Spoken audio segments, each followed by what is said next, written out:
Here we are. It's race week. Race week for my first 50 miler ultra run.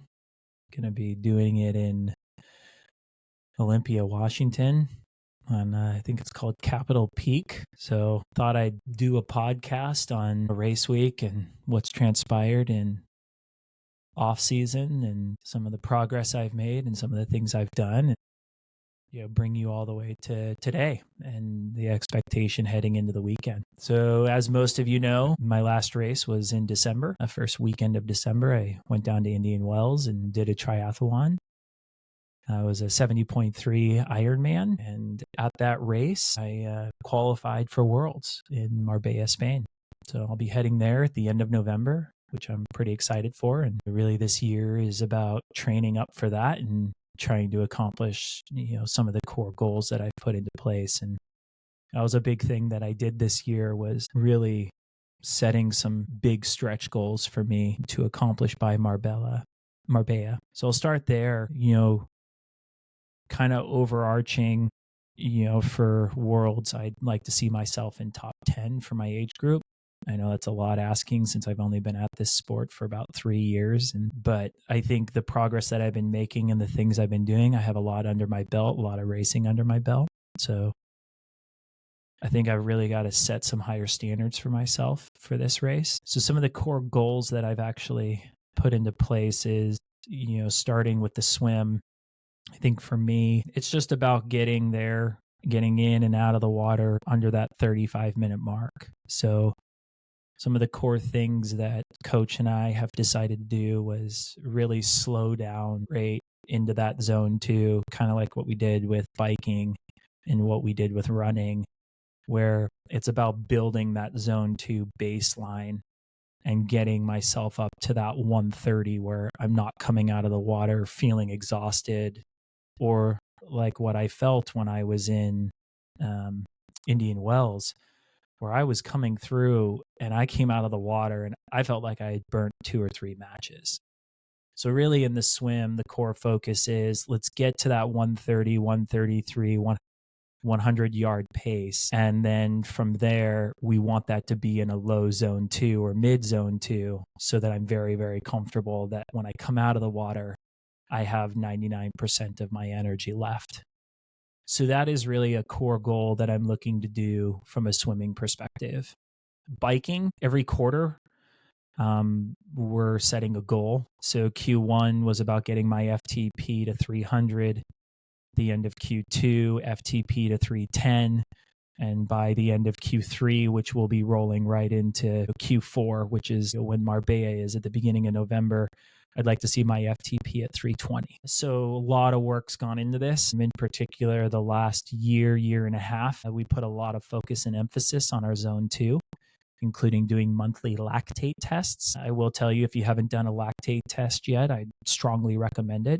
It is one thing that, it doesn't matter what your FTP test tells you or what your miles tell you, whatever it is, your lactate test is going to tell you the real number. Yeah, you can have some, depending on how hard you worked out and so forth, you can have some variations in your lactate test. But if you time it right and you give yourself a taper week and so forth coming into a lactate test, it's going to give you a pretty accurate result. So I think what's really interesting is I've been running monthly lactate tests, seeing where the primary focus has been around zone 2.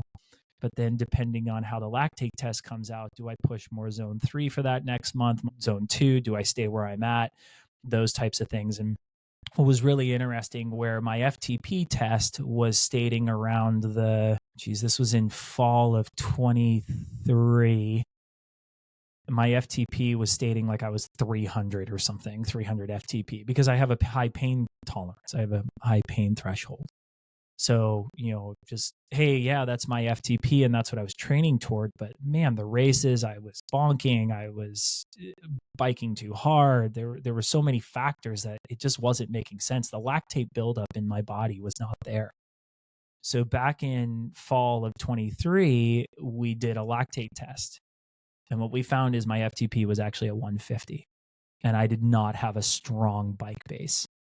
So over the course of the last couple years, we've been primarily putting focus on my zone 2 efforts, making those long bike rides, a lot of movies I was watching, but staying in zone 2. That's it.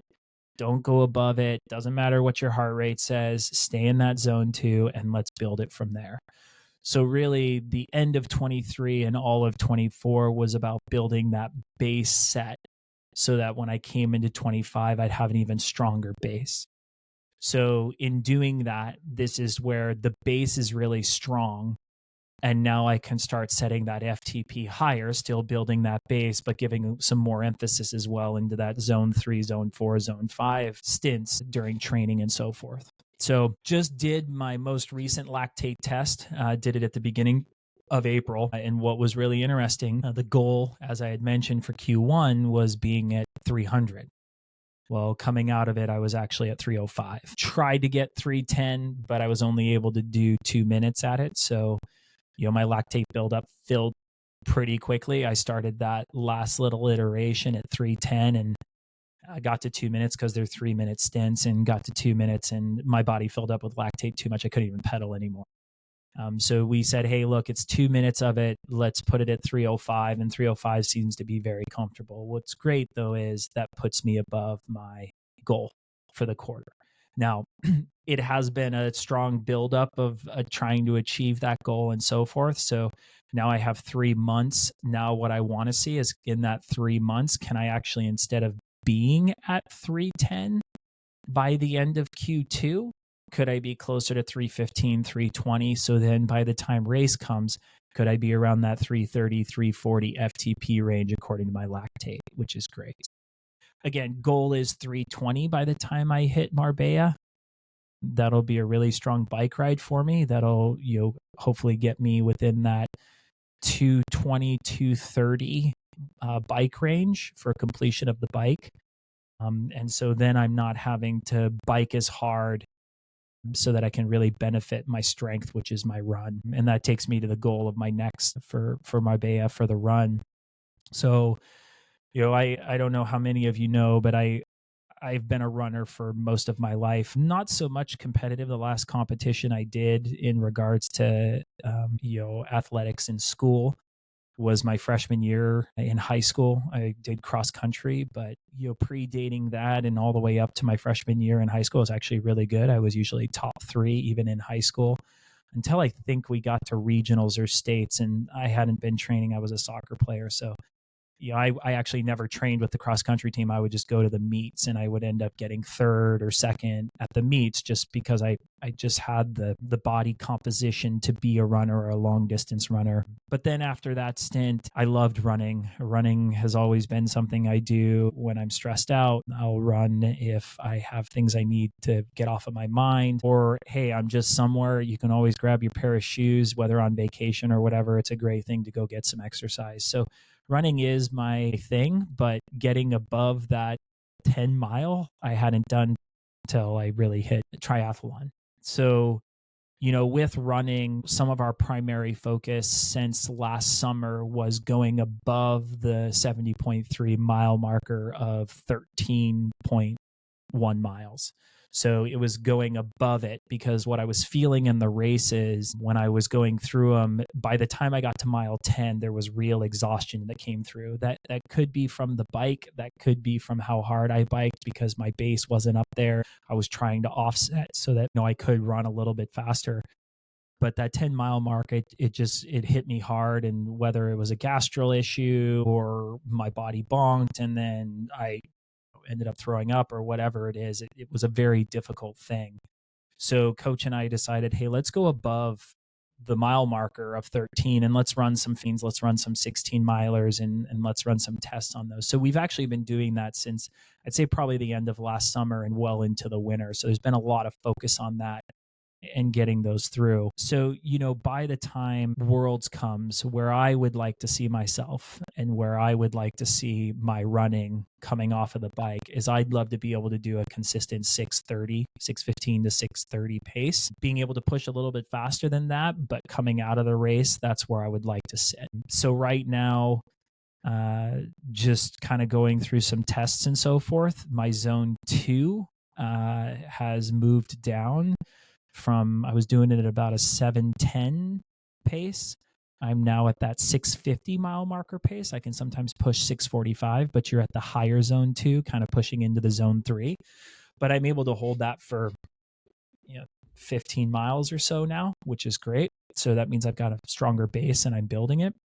So I think if I keep on that trajectory, that's really going to be the goal. I don't know if I'm going to get any more out of that. I think that's where I'm going to be putting a lot of my focus, is just kind of keeping that consistency. If I can get a little more by the time Worlds comes, but I think that's a pretty strong pace that if I can hold that for most of the 13 miles, I think that's something that I should be striving for. So, with those goals in mind, we kind of looked at the season, and, with kids and everything else, there's a lot going on. Got Premier Soccer for Adeline, got other soccer for Eleanor. We had ski racing this year. We have family trips this summer. So, now that I've made Worlds, a lot of this has come down to, okay, so Worlds is the key thing. Where should my focus be this year? And, one of the goals that I want to achieve in the next couple of years is actually hopefully running a 100-miler.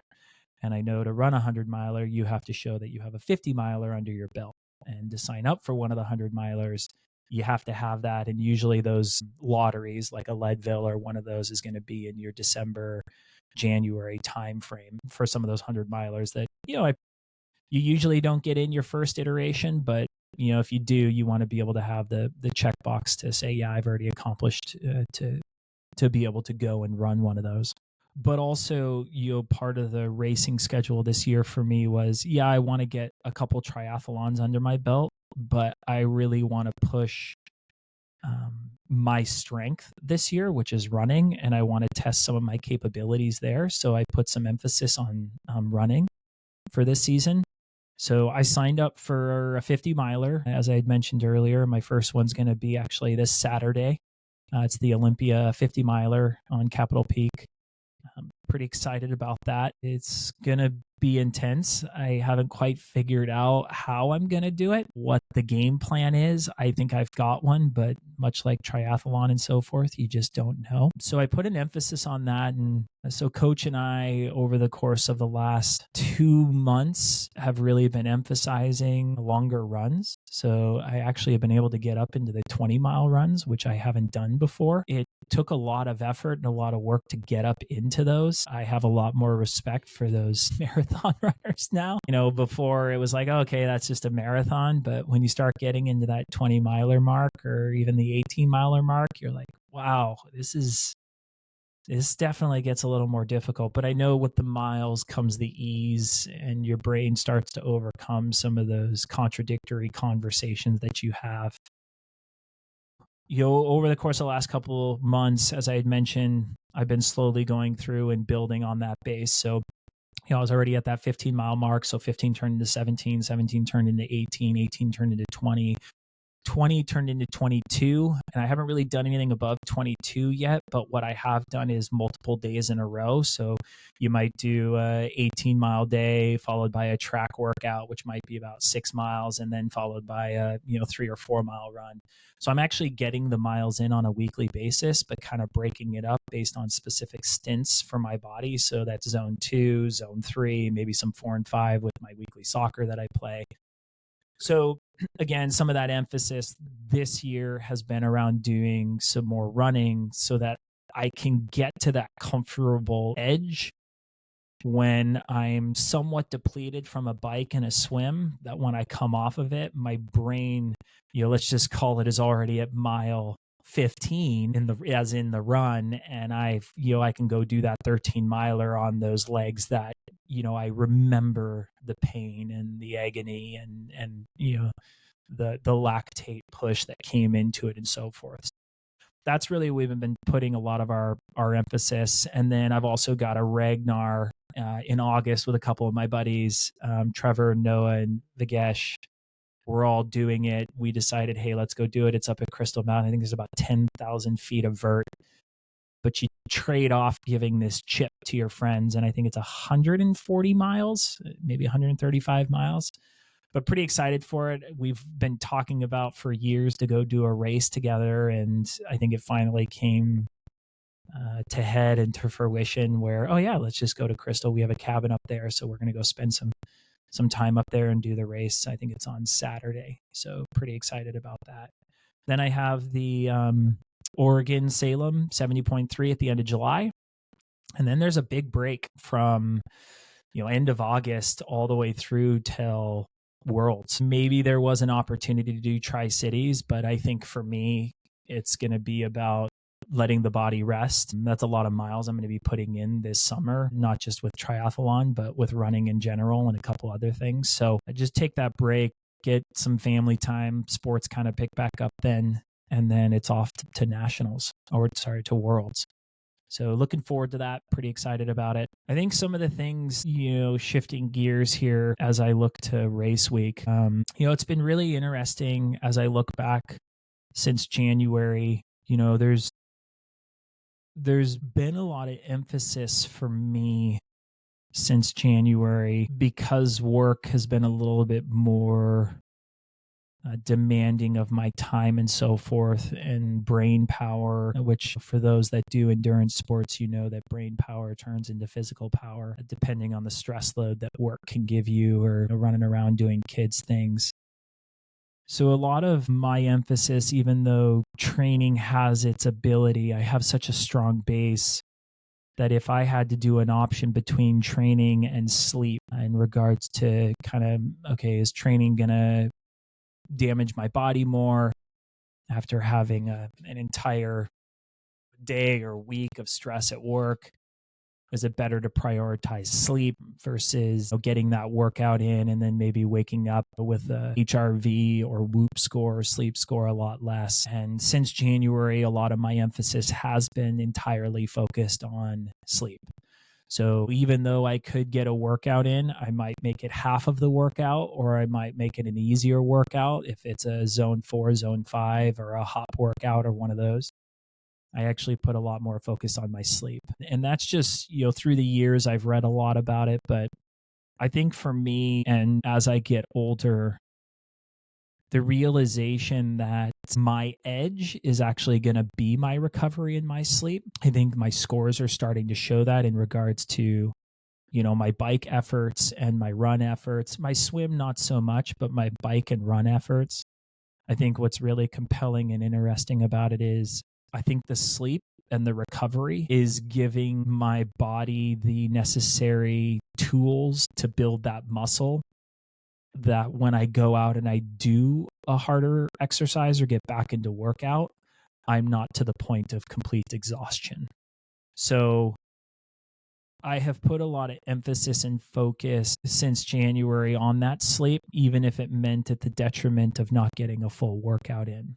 So that's been one thing that I've really put a lot of time behind. So not just that sleep, the running has also been a big thing where I've put a lot of time and effort behind. A lot of the times what I've heard is don't focus so much on your strength, focus on the things that you aren't good at and build those up. And then the rest will come because you've already got the strength in one event.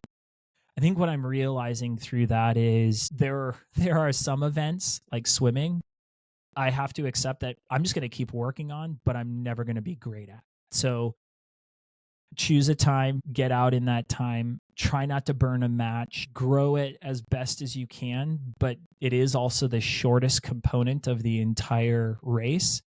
So just get out of the water as quickly as you can.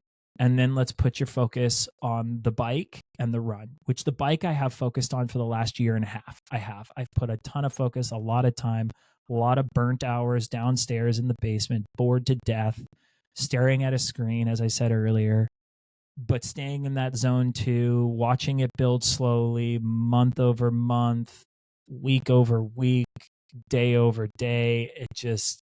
It's a grind, and it's doing the same thing over and over and over and again. And I'm very fortunate that I stuck with it because I'm starting to see the fruits of my labor.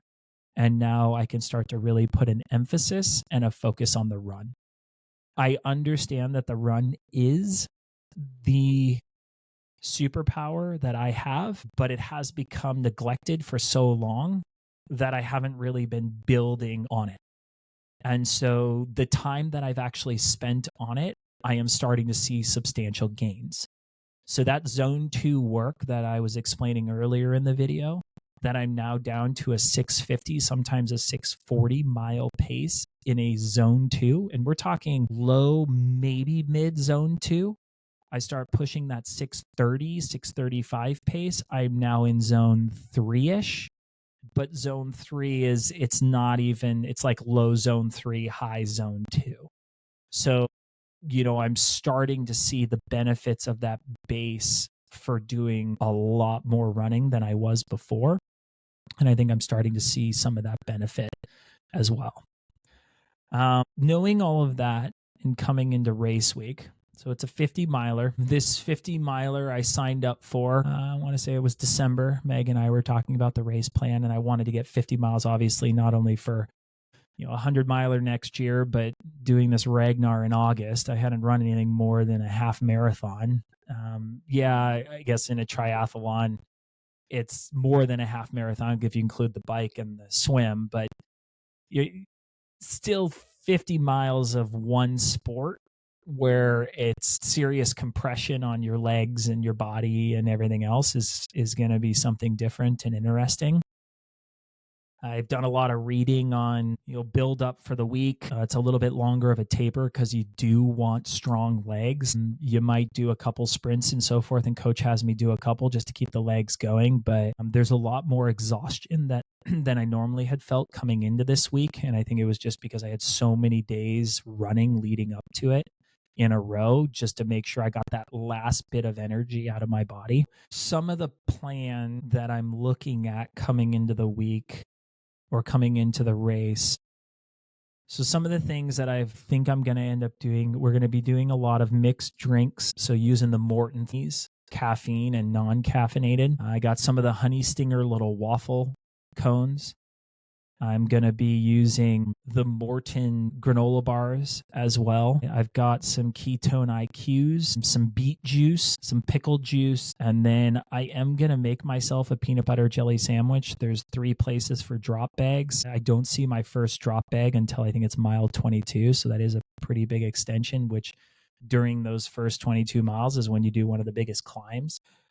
Just going to be carrying a lot of the Morton stuff. Getting a lot of the mixed drink liquids down. I'm going to try and consume one of those an hour. My gut handles that pretty well, but just in the training in the mountains up at Crystal the last couple months, there were a couple times where it wasn't, but you don't know if that's from the food you ate that night or lunch or breakfast or whatever. I think for me, I do need to get some solid down as well, not just liquid. So I think we're going to do one Morton an hour, try and do at least one waffle an hour or half a waffle, and then keep that going for a couple of hours, get to the first drop bag, do a peanut butter and jelly sandwich or half of one so that at least my body can take that down and have a little bit more of a harder substance.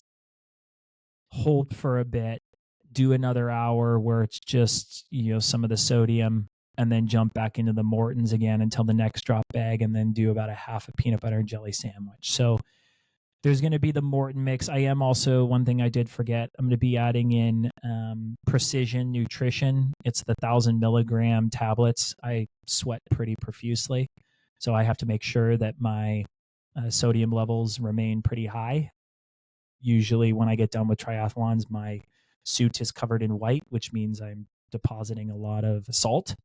So, I do, my family, we all are big sweaters, so have to just make sure that I consume as much salt as I can. Not too much, but there is a fine line there. So again, coming into it, that's some of the strategy. I have to be prepared that strategy gets thrown out the door, just like most of my races.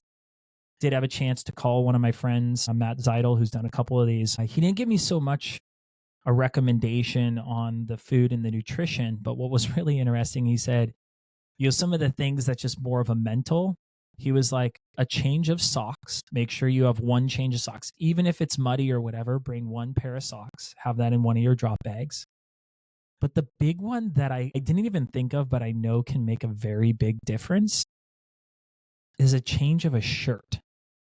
He's like, the minute you take off one shirt and you put on a new one, you just feel like a brand new you. I was like, something that small just a shirt change. I can picture it in my head that, just getting on a new shirt or a new pair of clothes or a new pair of socks or whatever, the mental transition that you can go through that makes you feel like a new person and you can go another X amount of miles is a really big thing. So that was one thing that he brought up to me yesterday when I had called him and just kind of seeking some additional advice for that. I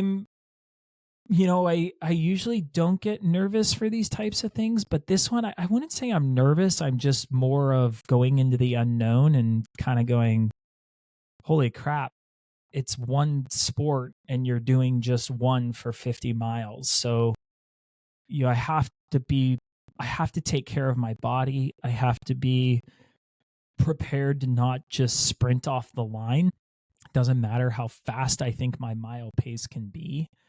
I have to be comfortable and patient, typing into ChatGPT and kind of figuring out what it would recommend for a race plan. It told me for the first 20 miles, stay in that low zone 2, let people pass you, which is a very tough thing for me to do from an egotistical side of things. I am a very competitive person, but I also know you let those people pass you for the first half of the race. And then the second half, you can start speeding up and you can start regaining some of those lost places that you had at the beginning. So those are some of the key things that I'm going to be taking into this race week and this 50. So it's been a strong off season. I can tell you I'm ready for season. The weather is changing. My body is ready.